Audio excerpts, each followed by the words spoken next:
Molix S Popper 65. I got this lure a while back from Tackle Warehouse. They have it on their website for $10.99. It looks like they only have one size, which is the 65 size. It has a length of 2.5 inches and a weight of 1/3 of an ounce. As the name would suggest, this is a topwater popping lure.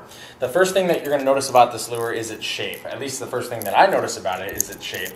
It's very unique. I like the unique design of it because the topwater popper lure market is completely flooded with the same design that has been done over and over and over by all these different manufacturers. This top lure is an Excalibur lure, just to show you a comparison between these two lures and how exotic, I guess, this bottom Molix popper actually is. But the Molix popper is very unique. You'll see that it actually has a very slender, it almost looks like an hourglass design when you're looking at it from the top. The mouth of it is very flat. It's not, there's not a very deep concave cup to the mouth like there is on this traditional style popper here from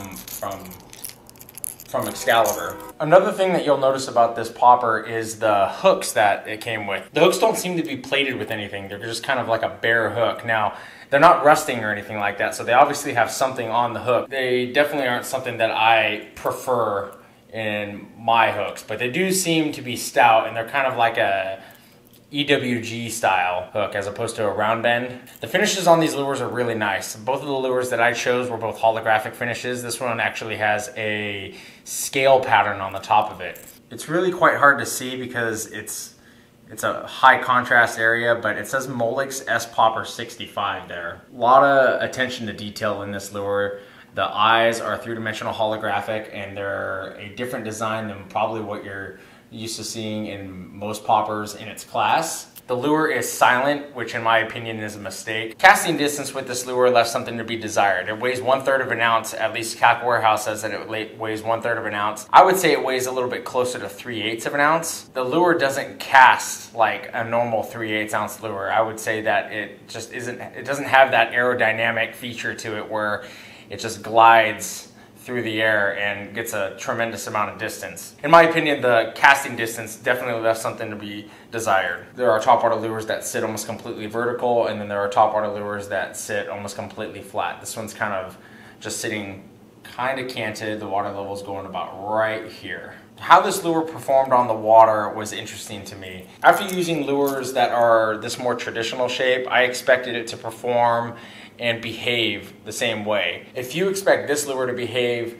the same way that this style of lure behaves, you're going to be disappointed. I expected this lure to push water out with the same effectiveness as this cupped mouth version of a popper. The action that I imparted into this lure was a little bit more aggressive than I like doing. I had to twitch the rod tip just a little bit harder than I normally do with a lure like this one, just to get the same amount of popping and water spitting that I'm used to with a lure like this. In my testing of this lure, I found this lure to be something that required a little bit more of a learning curve, I suppose, at the very best.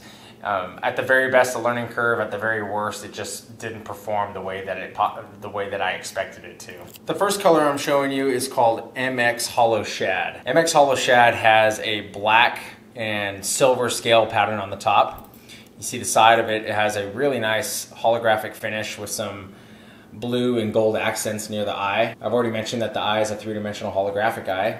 And then the bottom of the lure is a silver metallic. You look at the mouth and it is a nice bright red. You'll see that the mouth of this lure is a nice bright glossy red finish in there. It's a really attractive looking lure, and I'll definitely give it that. This next one is called MX Super Hollow. MX Super Hollow has a little bit more of a flat finish all the way around. The top of it is kind of a tan. The same hooks, same split rings, no split ring on the front. Holographic finish on the side with kind of a gold accent right below the eye there. Even the eye is a little bit flat looking. See the glossy finish on the eye below versus the flat finish on the eye above. Same with the mouth.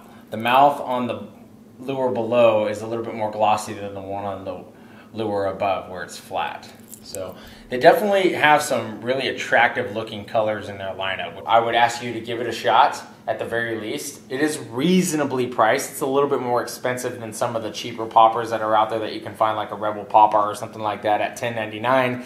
This is kind of expensive, but I would say it's reasonable when you consider the Don Iovino Splash It 2s or the Rio Ricos of the world, which are $15 and up. So give the lure a shot if you get the opportunity. If you guys like this video, please hit that like button. It really helps a lot. If you're not a subscriber to my channel, please subscribe. It'll give you a direct link to all my new videos. And if you want to follow me on Instagram and Facebook, I'll leave the links down below. That way you guys can do that and give me a follow. That way you can see what's going on or what's coming up in the future of the channel. I'm not sure which lure review we're going to do next. I'm still mulling around which one we're going to do, but it's definitely going to be a topwater lure. So stay tuned.